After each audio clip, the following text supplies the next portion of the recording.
Hey guys, today we're talking about the Pythagorean Theorem, so make sure you title your video with that. There's one stipulation about them though. They only work for right triangles. So when you're using the Pythagorean Theorem, you must have a right-angled triangle with two legs and a hypotenuse. Go ahead and copy this picture down for me.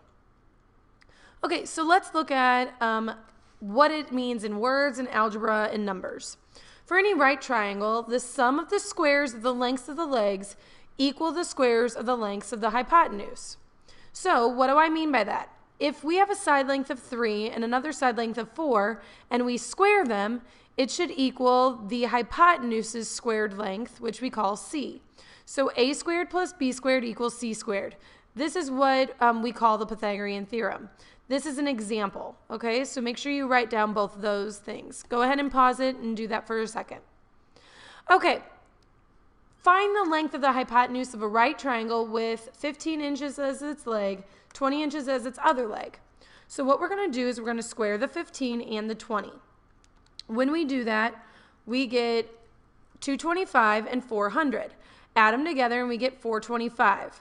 So what we're asking ourselves here in this step is what number times itself gives us 625? Or we can take the square root as we're doing in this one. Remember, it's the button. Some of you have this button, or you might have to hit second and then the button that this is below, okay? If you need help with it, I can show you in class. So this would be 25, because 25 times 25 equals 625. Okay, you try this one for me. Find the length of the hypotenuse of a right triangle with the legs of 28 and 45 in length. All right, I'm going to show you what I did, so make sure that you have actually tried this one. Okay, so what I did here is I squared 28 and 45 and added them together. Then I thought to myself, okay, I need to take the square root of 2,809 and the square root of c squared, which would be c, and the square root of 2,809 is 53. So my answer is 53 centimeters. Let's look at another one. Parasailing. You are parasailing in the picture below. If you are, if you're trying to figure out what the height of this would be, or your b squared, you could do either a or b. It doesn't really matter.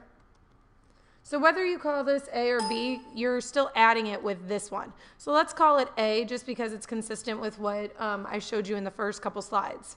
So what we're doing here is we're going to take 200 and square it, plus our a squared, and that equals 300 when we square it. So we get 40,000 plus a squared equals 90,000. Let's think back to algebra. How do we solve problems like this? Well, we've got to get the variable by itself. And since it's being added, we're going to take this 40,000 away from both sides.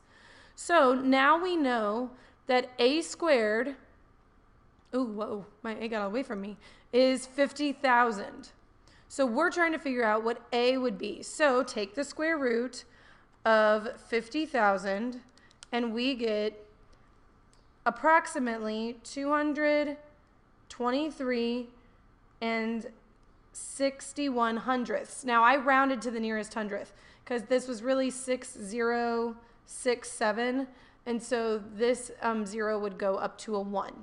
Okay, and these would be feet. Always round to the nearest hundredth when you're not sure what they want. And then when I take that and I apply it over here, they clearly wanted me to round to the nearest foot, right? So since I'm rounding to the nearest foot, my answer would be, 224, or B. All right, why don't you try this one? Find the unknown length and round to the nearest tenth. I'll be back in just a second to show you the answer. Okay, so here's what I did. I took and I wrote down a squared plus 8 squared equals 16 squared. I squared them, and then I knew that I wanted to get a squared by itself, so I removed the 64 from both sides, and a squared equals 192. Now I need to take and find the square root. So when I find the square root of a squared, it's a, and the square root of 192 is 13 and 8, 5, 6, 4, and it's going all the way. They want us to round to the nearest tenth. So my a is actually 13 and 9 tenths. and these are meters, making sure that I have my labels. So what can you use the Pythagorean theorem for other than just finding the angles? You can prove that something is a right triangle if it works with the Pythagorean theorem. So it can be written as an if-then statement to help you in like a scientific proof. If a triangle is a right triangle, then its a squared plus its b squared equals its c squared. You can also write it as a converse. For example, when you reverse the parts of the if-then statement, your new statement would be the converse of that. If a squared plus b squared equals c squared, then the triangle is a right triangle. Okay, so you can say you have a right triangle, so this should work, or you can say if this works, then you have a right triangle. So let's use the converse of the Pythagorean theorem to determine whether these lengths are going to form a right triangle. So what we do is we plug in our a squared plus our b squared, and we're saying if it works, it should equal c squared. So with this one, 22 squared is 484, 120 squared is 14,400, and 122 squared is 14,884. When I add my a and my b squareds together, I get the same. So the answer would be yes. It forms a right triangle because it works with the Pythagorean theorem. For this one, let's try it.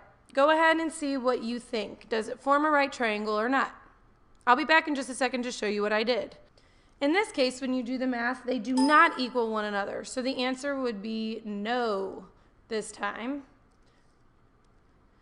because a squared plus b squared does not work. So it does not form a right triangle because a squared plus b squared does not equal c squared. Another word for this is a Pythagorean triple. When you see three numbers, integers, for example, that work in the Pythagorean theorem, they form a Pythagorean triple. So for example, 3, 4, and 5 form a Pythagorean triple because 3 squared plus 4 squared equals 5 squared. So make sure you have the definition of Pythagorean triple. Let's look at one. Let's see if this forms a Pythagorean triple. They're giving us these side lengths. We're trying to see if it's a right triangle. Again, we follow that same kind of process if we're trying to prove it's a right triangle. Just this time, we're saying if these three numbers are a Pythagorean triple. So what we're going to do is we're going to take a squared plus b squared. Oops, I wrote 6 because that's it. So we're going to do a squared plus b squared and see if it equals c squared. So 6 squared plus 24 squared, and we're seeing if it equals 25 squared. So when you do this, 6 squared is 36, 24 squared is 576, and when we add those together, we get 612. So if we look at this one, it does not equal 25 squared because that's 625. So no, it does not form a Pythagorean triple. Okay, I'm going to challenge you with this last thing. I want you to see if you can come up with your own Pythagorean triple. All right, and we're going to bring them together in class tomorrow. And I will see you next time.